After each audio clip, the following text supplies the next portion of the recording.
Okay, today we are going to talk about imaginary numbers. And before we talk about that, I want to give you a little history lesson about numbers and math and kind of the history of math. And if you pause this video, you can see some of the links that I had put in my original PowerPoint to kind of talk to you about how numbers got started. Okay, one of the biggest fights in the history of mathematics was over the concept of zero. Okay, and so it took about 600 years from the time the concept was first introduced until it was universally recognized and given a place in the number line. Okay, and so you can see in some of these links down here, 4th century BC Indian text used the Sanskrit word shunya to refer to the concept of void or zero, and another Indian mathematician represented it as a digit in 300 BC. So we can see that early mathematicians, and not even Western European mathematicians, but Indian mathematicians and Hindi mathematicians, people from the eastern part of the world, were already figuring out that zero needed to have a place. So, zero is interesting because it's not in the set of natural numbers, but it is in the set of whole numbers. In fact, it's what makes those two sets different. So let's look at the set of natural or counting numbers. And this set includes the numbers 1, 2, 3, 4, and so on, up until positive infinity. So let's think about this. If you perform the operation 2 plus 3, will you get a natural number? Well, 2 plus 3 is 5, and 5 is, yes, a natural number. How about 2 times 3? Well, 2 times 3 is 6, and yes, that is a natural number. How about 2 minus 3? Well, 2 minus 3, we know, is negative 1. Is that a natural number? No, it is not. What about 2 divided by 3? Well, that's 2/3, and that is not a natural number. Okay?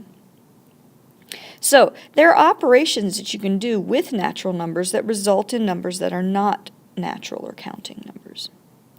So where I'm going with this is these numbers still have value.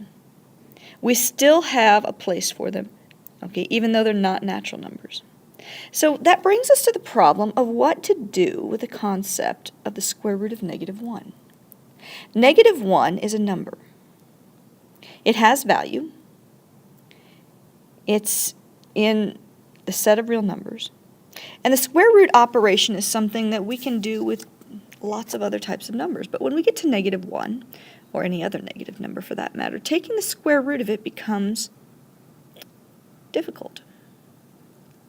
Now, let's think about this. What if we had a problem like the square root of 3 minus 4? Well, that would be equal to the square root of negative 1. Now, how about if we took that square root of 3 minus 4 and we squared it? Now, we know that something like the square root of 5 squared is just 5. The square root of anything squared is itself, right? So the square root of 3 minus 4 squared should be just 3 minus 4, which is just negative 1. Doing it a different way, we know the square root of 3 minus 4 is negative 1, and if we square that, we do get negative 1. So the square root of negative 1 has value, okay? We were able to square something an operation that we can't even really do, which is a square root of negative 1, and have it be a real number. So that brings us to the question of, shouldn't there be a set of numbers to describe what happens when you take the square root of a negative number? Since you can square those undoable operations and get real numbers.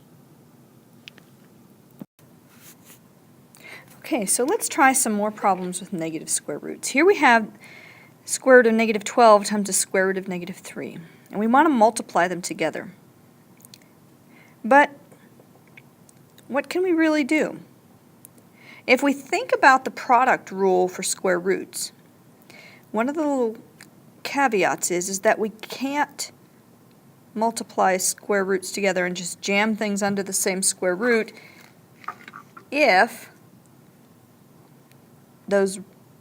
what's under the square root is negative. Okay?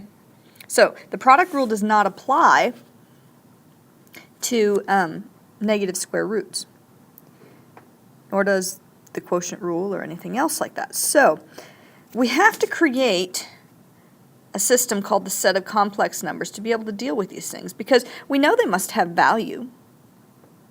Okay? So the numbers in this this is first of all going to be called the set of complex numbers, and so complex numbers. Sometimes they're called imaginary numbers, and these numbers will be in the form a plus b times the square root of negative 1.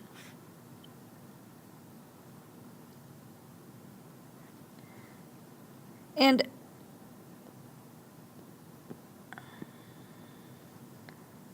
what I would like you to do is we're going to work on a substitution here. It helps us. We know that square root of negative 1 has a special value. For now, we're going to call that value I. From now on, I should say, not just for now.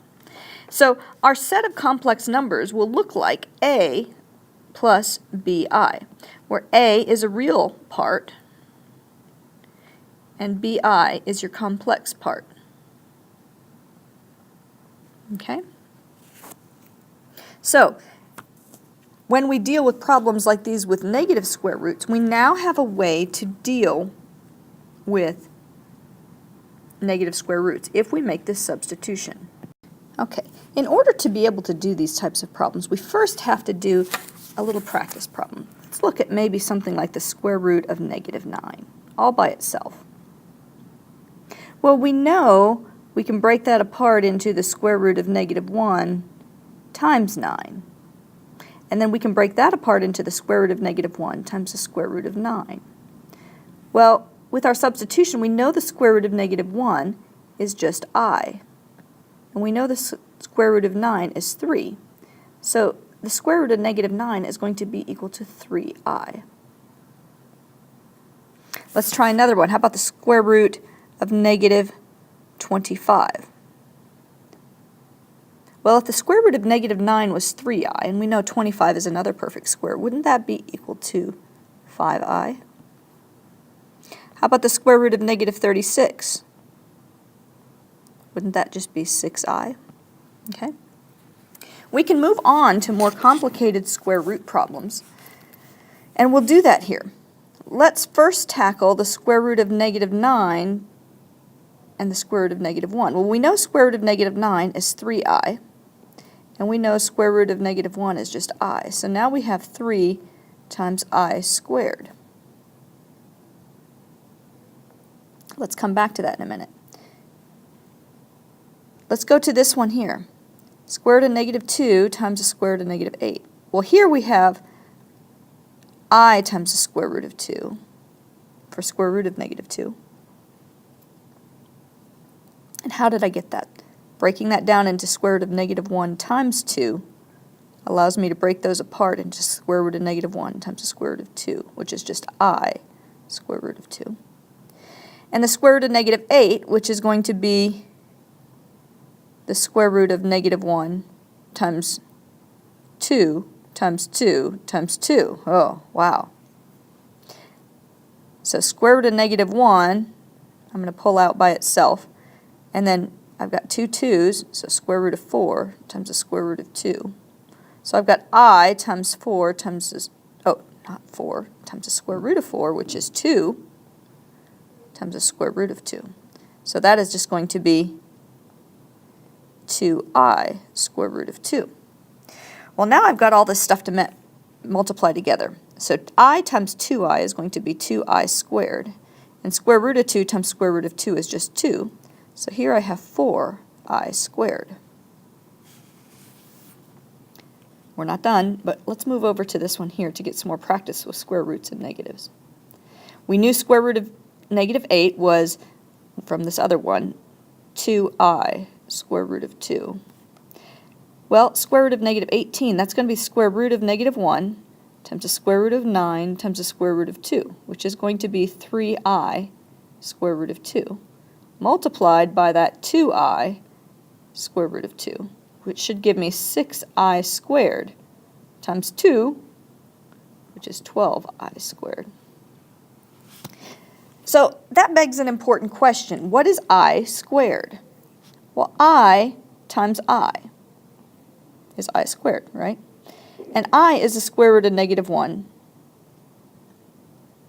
times the square root of negative 1, which is the square root of negative 1 squared, which we established was negative 1.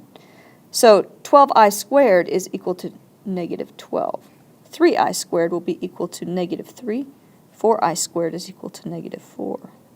So we can see we've taken two imaginary numbers in each of these and multiplied them together to get real numbers.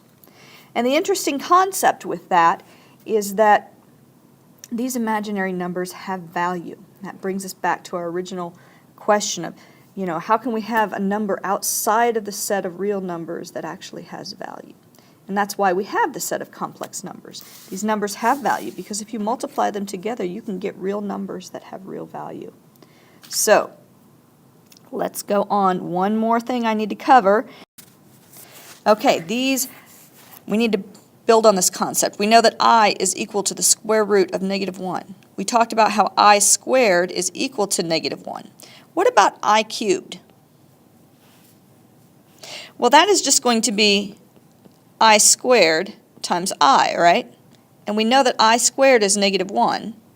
And if we just leave I as I, then we get negative I for the value of I cubed. How about I to the 4th? Well, if we break that down into I squared times I squared, that's just negative 1 times negative 1, which is 1. So here we call these are the cycles of I. So square root of negative 1 is I. I squared equals negative 1. I cubed equals negative I. And I to the 4th equals 1. Okay? So the nice thing is if we have multiple powers of I, as long as we know if they're divisible by 4 or how far away from a number they are that's divisible by 4, we can figure out where in the cycle they lie. So first we have I to the 8th. Well, that's just I to the 4th times I to the 4th, which is just 1 times 1, which is just 1. So we can see that multiples of 4 in your exponent will leave you with a value of 1. What about I to the 11th? Well, 11 is 1 less than 12, which is a multiple of 4. So what we really have here is I to the 8th times I cubed, right? Which is just going to be 1 times I cubed. And I cubed is negative I, so here we have negative I. So we can see that numbers that are 1 less than a multiple of 4 have the same value as I cubed.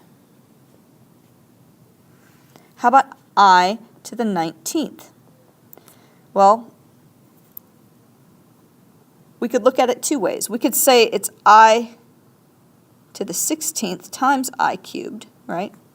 Or we could just say we know it's 1 less than I to the 20th, which would leave it with the same value as I cubed. So again, we know it's negative I is its value. I hope that helps you. We're going to have some Khan Academy lessons that really help cement that concept so you can easily determine the value of multiple powers of I.